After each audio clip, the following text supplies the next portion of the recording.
red and blue for me and you. And I think to myself, what a wonderful world.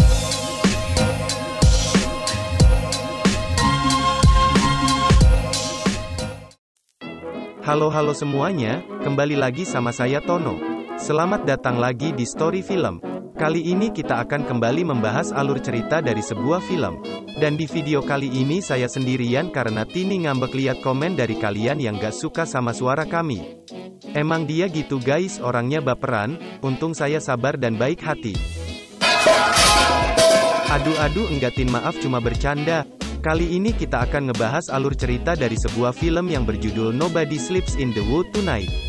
Terpacu adrenalin saat melihat adegan-adegan melarikan diri dari pembunuh berdarah dingin?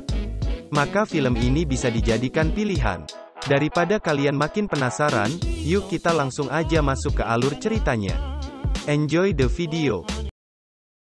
Film diawali dengan rentang waktu pada tahun 1990 dan berlokasi di pelosok negara Polandia, yang dimana terlihat ada bapak pengantar surat dan sedang mengantar ke sebuah rumah.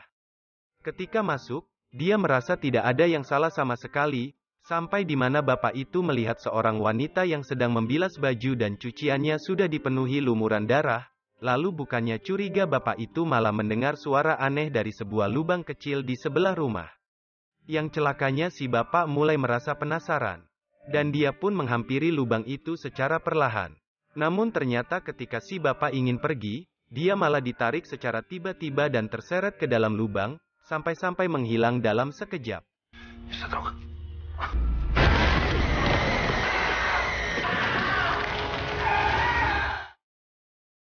30 tahun kemudian, terlihat ada sebuah minibus yang melintas di antara luasnya hutan Polandia. Kalau dilihat-lihat sih, sepertinya bus ini sedang membawa rombongan orang yang akan berkemah di suatu tempat. Dan benar saja, sembari absen mereka semua pun disuruh mengumpulkan HP dan laptop satu persatu agar lebih fokus menjalani aktivitas. Setelah dijelaskan ternyata tujuan dari kegiatan ini agar para murid tidak lagi kecanduan dengan gadget mereka masing-masing. Untuk pembagian kelompoknya mereka semua disuruh mengambil nomor undian secara acak dan setiap nomor yang sama akan menjadi satu kelompok. Singkat cerita, di saat malam hari telah tiba, para murid terlihat berbincang secara asik sambil tidak sabar menunggu hari esok. Tapi berbeda halnya dengan seorang wanita yang hanya duduk sendirian di bawah pohon. Selama film ini, kita difokuskan kepada satu kelompok yang dimana kelompok tersebut akan dipimpin oleh wanita bernama Iza. Untuk orang-orangnya sendiri, kelompok ini terdiri dari pria berbaju kuning bernama Julek, wanita berbaju abu-abu bernama Zosia, wanita berambut pirang bernama Aniela, pria berbaju biru bernama Bartek dan pria botak bernama Daniel. Tanpa berlama-lama mereka pun berjalan menyusuri hutan dan berencana berkemah serta berpetualang selama 3 hari. Menariknya Julek terlihat naksir dengan Zosia yang merupakan wanita pendiam. Dan hal ini pun tidak mengganggunya sama sekali, melainkan ia malah senang karena ada teman mengobrol. Perlahan namun pasti, mereka berjalan menyusuri hutan sambil menebak-nebak apa yang ada di depan mata. Akan tetapi terjadi cekcok kecil-kecilan antara Bartek dan Daniel yang berujung kakinya Bartek menjadi terluka cukup parah. Melihat hal itu mereka semua pun bergegas untuk mengobati kakinya Bartek. Dan setelah selesai Julek malah izin menjauh sebentar karena dia udah kebelet pipis. Namun tanpa disadari persis di sebelahnya Julek terlihat ada seekor rusa yang tewas dengan daging tercabik-cabik. Pada awalnya sih mereka mengira bahwa rusa itu habis diburu oleh hewan buas yang cukup besar. Sebelum hari menjadi gelap, mereka pun memilih sebuah lokasi untuk dijadikan tempat peristirahatan pada malam ini. Dikarenakan lokasi ini sangat strategis dan dekat dengan sumber air, yaitu sebuah danau. Beberapa jam setelahnya Daniel terlihat sedang rebahan di tepi danau karena ia belum bisa tidur sampai sekarang. Dari sinilah diketahui bahwa Daniel udah diam-diam menyimpan HP cadangan untuk bermain Facebook. Tapi siapa sangka di tengah-tengah kesendiriannya, ia malah dihampiri oleh makhluk besar dan ditarik secara tiba-tiba.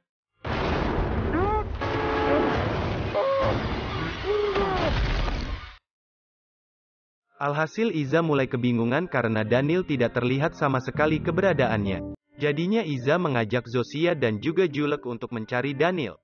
Sedangkan Aniela bersama Bartek hanya menunggu berduaan aja di sekitar lokasi tenda. Langkah demi langkah dilalui secara perlahan, sampai-sampai mereka menemukan sebuah rumah yang terlihat sudah tua. Hanya saja, hal itu tidak membuat mereka gentar sama sekali.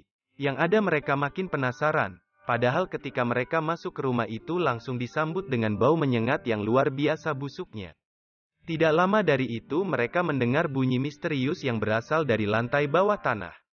Kondisi ini makin membuat Iza bertanya-tanya. Walaupun bau bangkai sudah tercium secara jelas, sesampainya di bawah, Iza dan Zosia langsung menginjak tetesan darah kental. Dan ternyata darah itu berasal dari sosok Daniel yang sudah is dead. Celakanya, hal itu bukanlah kabar baik bagi mereka ketika si makhluk kopet itu udah tiba di sarangnya. Dengan kondisi seperti ini, Julek pun mau nggak mau juga ikut turun karena tidak ada lagi cara untuk kabur dari sini. Si kopet yang terlihat lapar turun ke tempatnya untuk melanjutkan santapannya.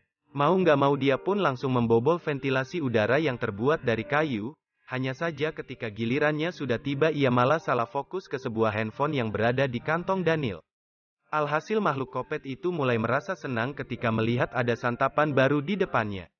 Sudah jelas pertarungan itu dengan mudahnya dimenangi oleh si kopet bagong yang cuma menyisakan kepala Iza.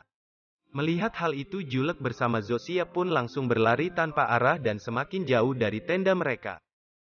Beberapa menit kemudian, Aniela maupun Bartek terlihat sedang asik mengobrol berduaan aja sambil melihat pemandangan danau.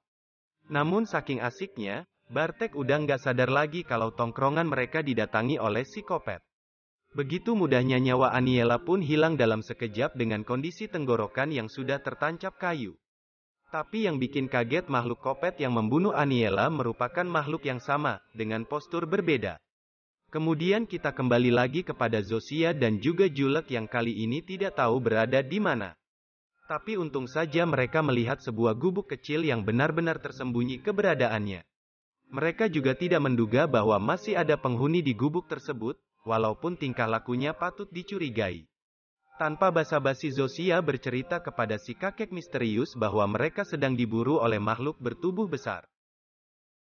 Hal yang sama pun juga berlaku kepada Bartek, yang dimana ia tidak sengaja menemukan sebuah gereja dan terdapat mobil di halamannya.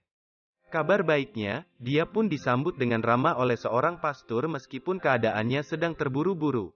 Apalagi pastor itu juga menawarkan sebuah telepon yang sayangnya tidak ada sinyal sama sekali. Tapi ternyata, si pastor langsung memukul Bartek sampai-sampai ia tidak sadarkan diri. Saat terbangun, Bartek pun sudah berada dalam posisi disekap dan juga diikat oleh si pastor itu.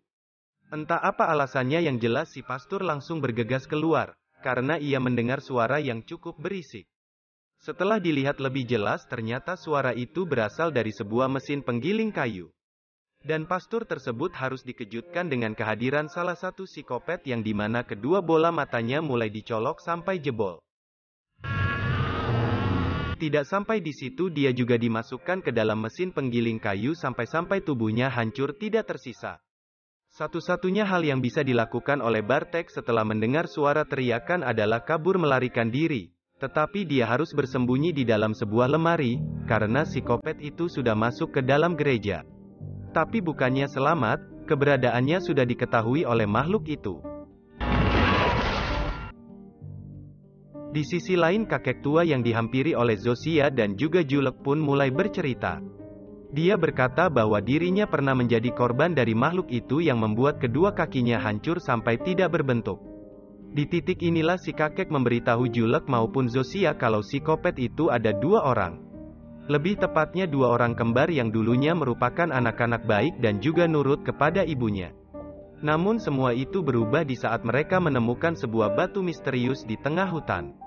Karena penasaran batu itu mereka bawa pulang dan disimpan di kolong ranjang.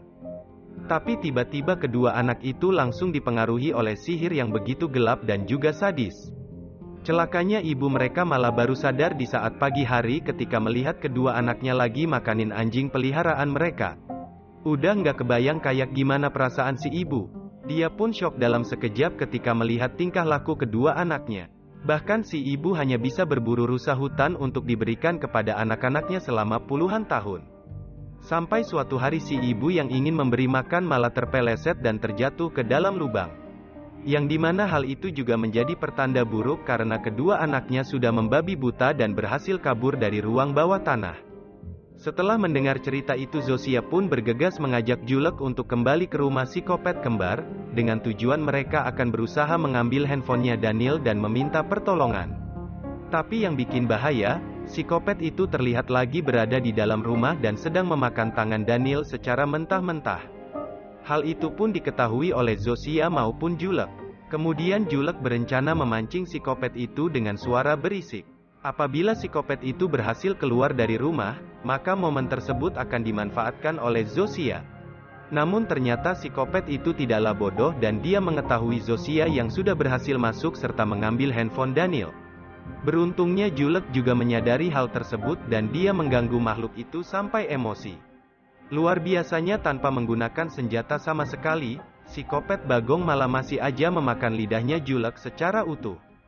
Waktu demi waktu berganti dengan cepat dan Zosia baru sadar dari pingsannya. Seketika itu pun Zosia yang menyimpan handphonenya Daniel langsung mengambil potongan tangan Daniel untuk membuka fingerprint. Tapi yang bikin kesel, baru aja terbuka handphone itu malah langsung mati karena udah lowbat parah. Apalagi kondisi Julek udah nggak bisa ngomong sama sekali dengan lidah yang tidak terlihat bentuknya.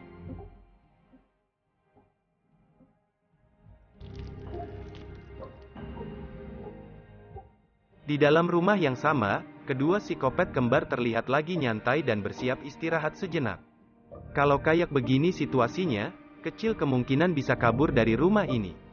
Satu-satunya hal yang bisa diandalkan oleh Zosia adalah dengan menggunakan golok yang berada di ruang bawah tanah. Alhasil, dia pun beranjak naik secara perlahan sambil mengendap-endap untuk membunuh psikopat itu.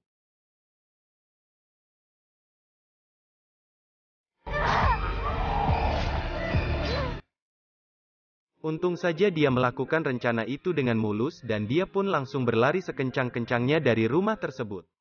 Sampai pada akhirnya dia pun menghampiri seorang polisi yang kebetulan sedang patroli di wilayah itu.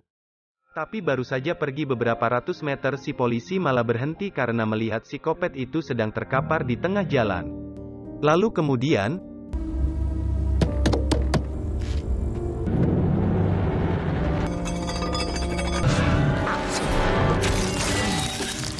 melihat hal itu Sosial pun udah nggak mau lagi menunggu lama dan ia pun langsung mengambil alih kemudi untuk kabur sejauh-jauhnya.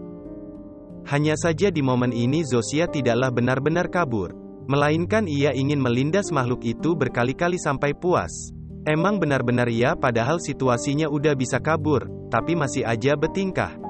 Nanti ditangkap psikopat nangis. Dan ternyata psikopat itu tidaklah tewas sama sekali, melainkan ia sudah siap untuk berburu mangsa berikutnya. Dan film pun selesai. Gimana menurut kalian film ini? Apakah film ini meningkatkan hasrat psikopat di diri kalian? Orang luar nemu batu jadi psikopat, kalau kita nemu batu dikantongin buat nahan boker. Oke teman-teman, mungkin ini aja yang dapat kita bahas pada kesempatan kali ini. Terima kasih sudah menonton, dan sampai jumpa di next video.